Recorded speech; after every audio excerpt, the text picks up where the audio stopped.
Hi guys, how's everybody doing? Hope you guys are doing well. Um, oh, sorry. Let's see. Welcome to day 28 of our daily lessons in witchcraft. It has been 4 weeks that you have been on this journey with me, and I greatly appreciate it. I hope you guys are learning lots of good stuff. Hang on just a second while I let my cat in because he is screaming. And we'll start pounding on the door here in just a second.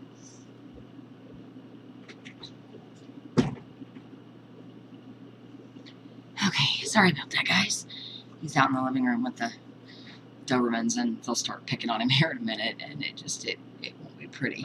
So anyway, again, I want to thank you guys so very much for continuing on this journey with me. And you're probably going to hear my oldest Doberman barking. She's so sassy. Anyway, we've gone through a lot of topics, and obviously, there's still so much more. And I hope that you guys will continue to stick with me, so that if you're new to the craft, then I hope that you can learn some things. And even if you've been on this journey for a while, maybe you'll learn something new that you didn't already know. I want you all to remember that that the things that I talk about are my opinion. But that's what's great about witchcraft. You pick and choose what you want. Nothing is carved in stone. Nothing is written in blood. Well, there probably are things that are written in blood and carved in stone, but nothing is absolute. You do things the way it feels comfortable for you, and that's one thing that I absolutely adore about. Sorry, I gotta turn my heater. It's one thing that I absolutely adore about this choice and religious path. So let's get at it, because I don't want to try to keep you here all day. We're already almost 3 minutes in. So yesterday, I think it was yesterday, I talked about reincarnation. And with reincarnation comes having past lives, and so that's what I want to touch on today is how to remember your past lives. Sorry, it's my crutch. A lot of people wonder, why do we even bother trying to, forgive me, I just woke up a little bit ago and my eyes are all yucky. A lot of people ask, why even bother remember who we were in a past life? It's past life. Well, that's not who we are anymore. But see, that is who you are. With each life that you have, you will always, I believe, carry forth some parts of who you were in a past life. And so for me, it's important to know who you were in a past life, how you lived, even how you died.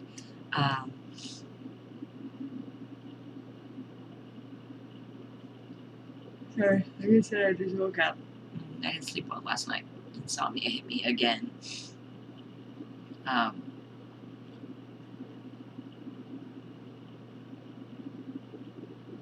you ever noticed in your life that there's things that you just can't do? Like you see others, they pick on certain types of people, they act in a certain way, and you just cannot bring yourself to do that. It could be that those things bring up an underlying issue of guilt. Maybe perhaps that was how you are in a previous life, or how you were in a previous life, and you can no longer bear to be that way. It's not necessarily the case, but it could be.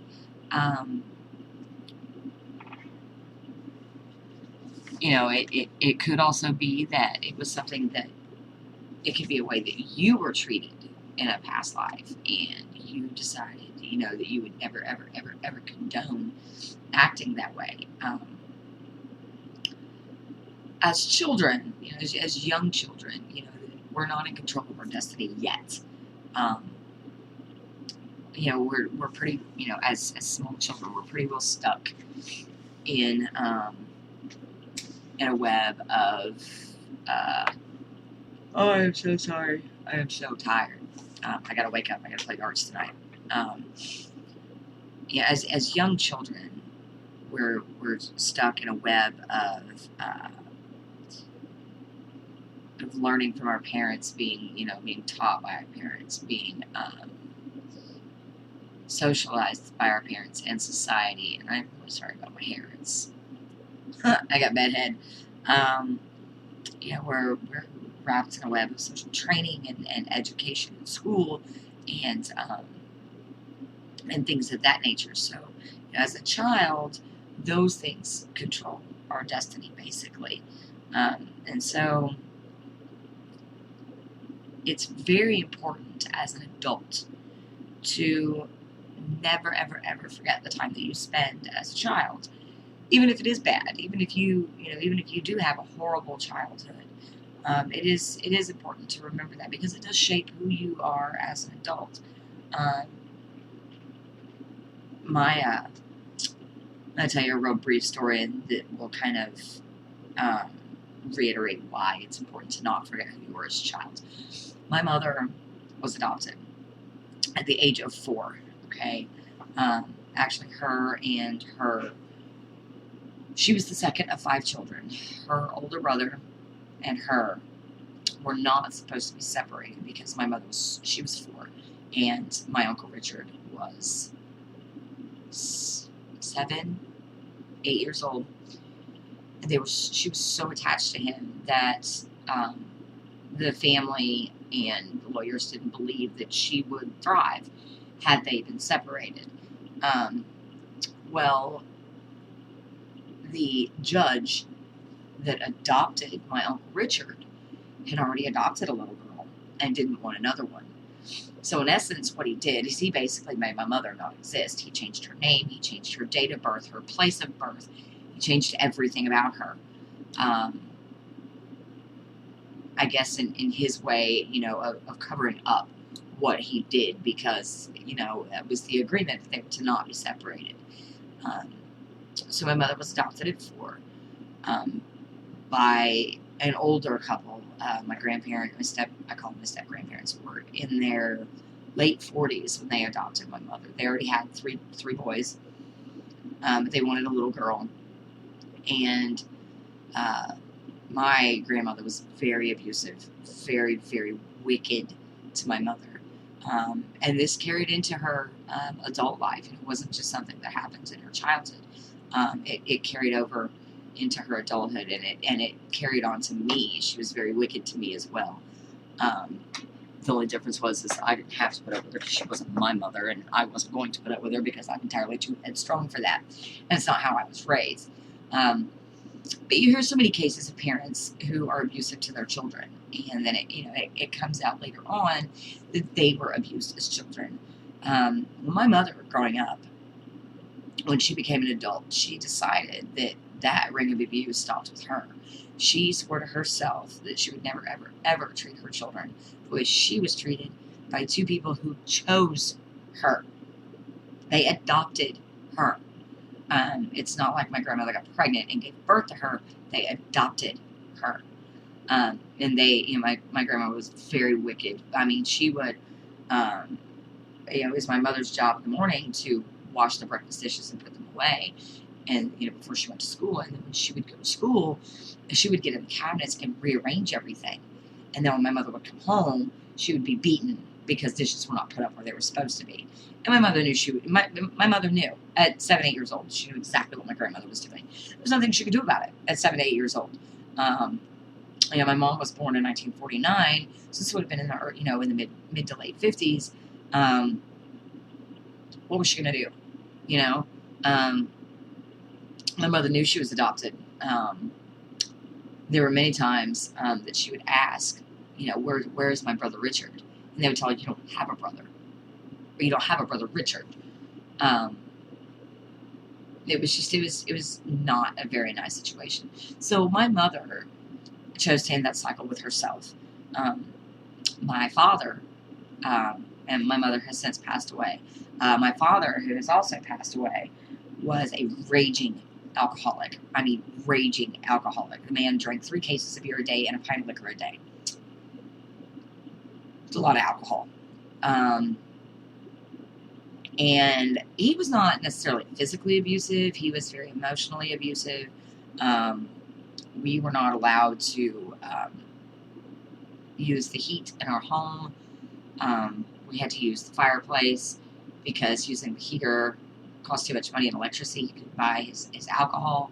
And even though I was highly allergic to the fumes that would come off of him burning the wood, he still continued to do it and just told me, well, you'll just have to deal with it.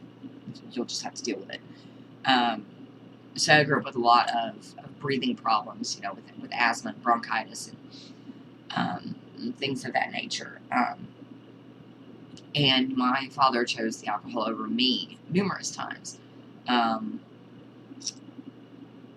I swore when I was growing up that I would never, ever, ever let alcohol rule my life the way it ruled my dad's.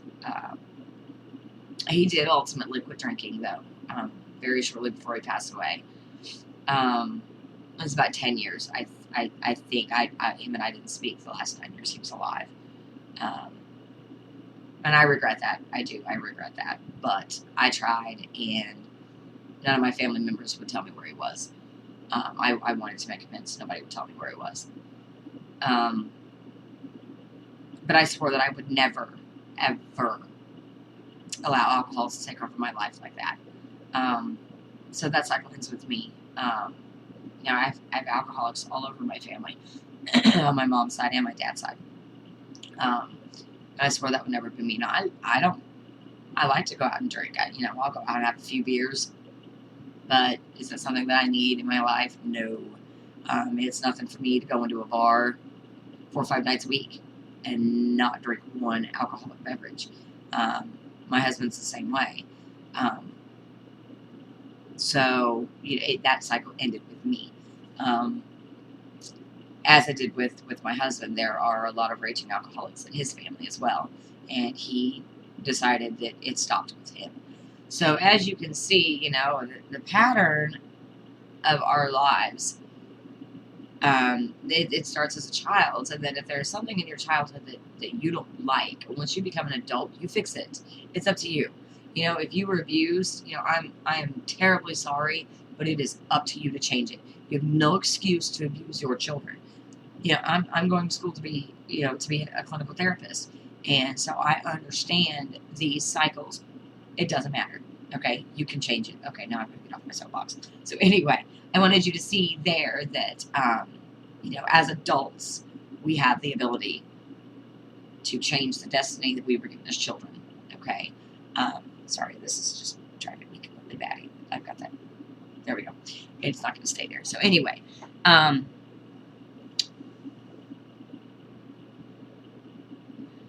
your past lives, the trials, the tribulations, the successes, the failures, all of that can be recalled through what's called past life regression. And I'm not going to get into a whole lot of detail on that. I want you to do some research on it. And I know I tell you that a lot. I'm going to tell you this much, and I want you to do some more research. And the reason for that is because I can sit here and talk to you all day long until I'm blue in the face. But you're going to retain more information if you search it out on your own. So I just want to give you basically a primer, where give you a direction and say, okay, now this is where you need to go with it. And past life regression can either be led by someone else, or it can be found through meditation. There's various techniques for remembering your past lives. Including special decks of cards that are made to assist you in opening up those blocks, those mental blocks. Now, before you just, there's tools out there for past life regression, gotta go buy one. Before you do that, just stop, sit down. Don't go anywhere yet. All right, I'm very sorry. My eyes itch really bad today.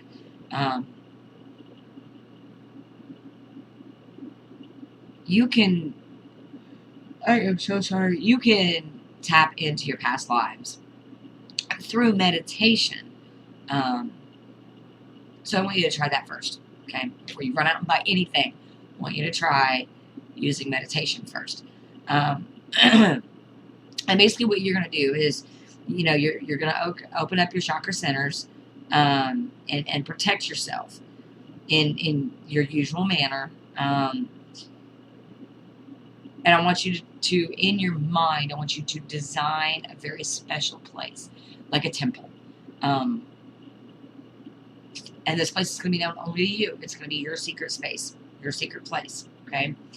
And then once you're there, then you need to concentrate on letting in the information of your past lives.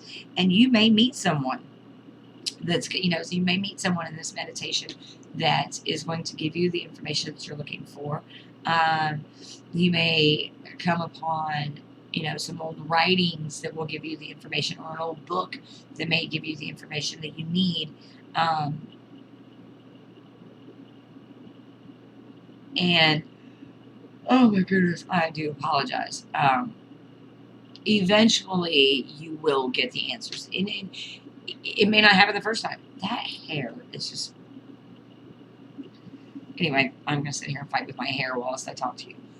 It may take several tries before you learn anything. And that is completely normal. You're not, if you find it on your first try, good for you. That's fantastic. But do not be discouraged if you don't find anything out on your first try. Okay? It takes time and it takes diligence. But I also don't want you to become obsessed with it. Okay? I don't want you to spend all of your meditative states, much better, searching for your past lives. Okay? Don't become obsessed with it. If you don't find anything the first time, wait a little while. You may not be ready yet. You may think you're ready, but you may not be ready yet. Another technique that you can use is holding a piece of fluorite. Okay? Open up your chakra centers, protect yourself, and let your higher self take the lead while you're holding your fluorite. After you have settled into... Oh my goodness, I'm so sorry. After you've settled into your meditative routine, then I want yourself to ask yourself a specific question, like, there's a specific difficulty that you're going with in your life. Ask, is there something that happened in my past life that is causing me this difficulty? And you may find that, people say, oh my goodness, my life flashed before my eyes. And this may happen. You may have your past life flash before you. But you have to be in tune, because it doesn't mean that you look the way you do now. You have to remember that. We don't always look the same. We look similar, we don't always look the same. So you need to be open to these flashes. And when you if you ask questions like this and things start flashing before you, you need to pay attention, because that's the universe's way of saying, okay, this is what happened to you previously. Pay attention.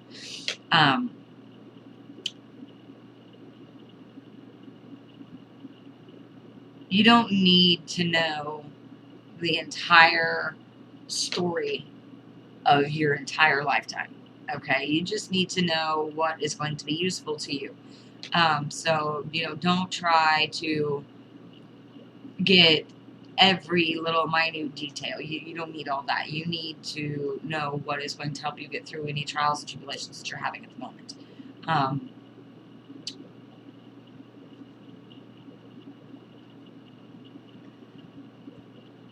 I am so sorry. Oh, yeah. I really got to get some more sleep. Holy Moses, it's been 20 minutes. I do apologize. looking at my notes here so I don't forget anything. If you are lacking in a particular skill, something that you feel like you should be able to do, something you feel like you know you can accomplish, use past life regression to see if it was something that you've done in a past life. And if it was, then you can use that regression to bring that skill back forward so that you can easily attempt and accomplish whatever it is that you're trying to do.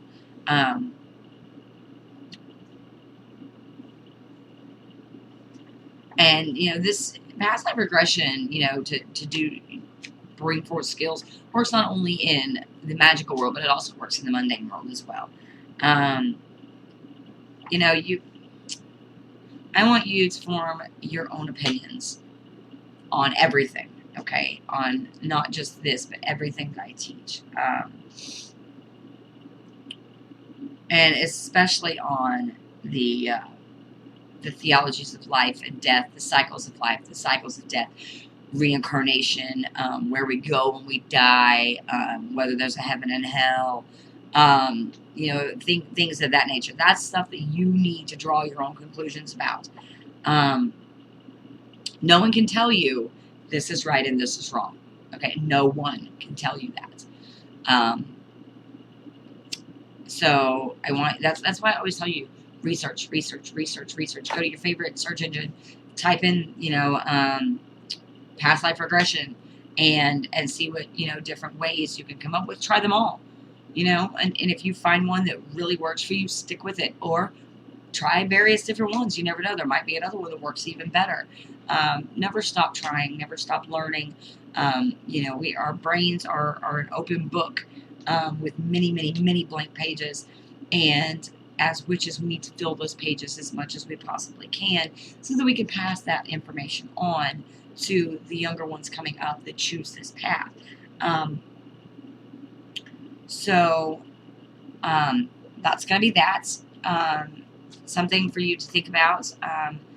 My tomorrow's video I'm going to do on death.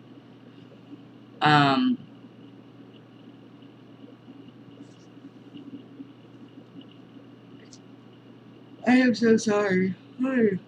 I probably could have taken 10 minutes off this video if I could stop yawning. Tomorrow's video, we're going to talk about death, and death and witchcraft specifically. And we'll go from there, okay? And then from there, we will go on to, let's see what I have written down my notes here. And then we'll probably get into time and perception, bending of time, and things of that nature. So, that is that. I want to thank you guys for keeping up with me this long. If you found me by accident, down below, please click the subscribe button if you haven't already. And if you found the video useful and helpful, throw me a thumbs up. Sorry, I don't mean to get all up in your face. If you have questions, you can send me a private message on YouTube. Give me a few days, because it doesn't always tell me when I have messages. I try to check them every day, but some days I don't remember to. You can feel free to leave comments below, but no nasty comments, none whatsoever. I will delete them. I will mark them as spam. I will put a link below to my book, Practical Magic for the Penny Pinching Witch. It is available in paperback and on Kindle. I will link to that below, as well as link to my Facebook page. Be kind to each other. You never know what battle somebody else is fighting, and you don't want to have to deal with karma. She's not a nice one. And until tomorrow, I will see you guys then. Bye, guys.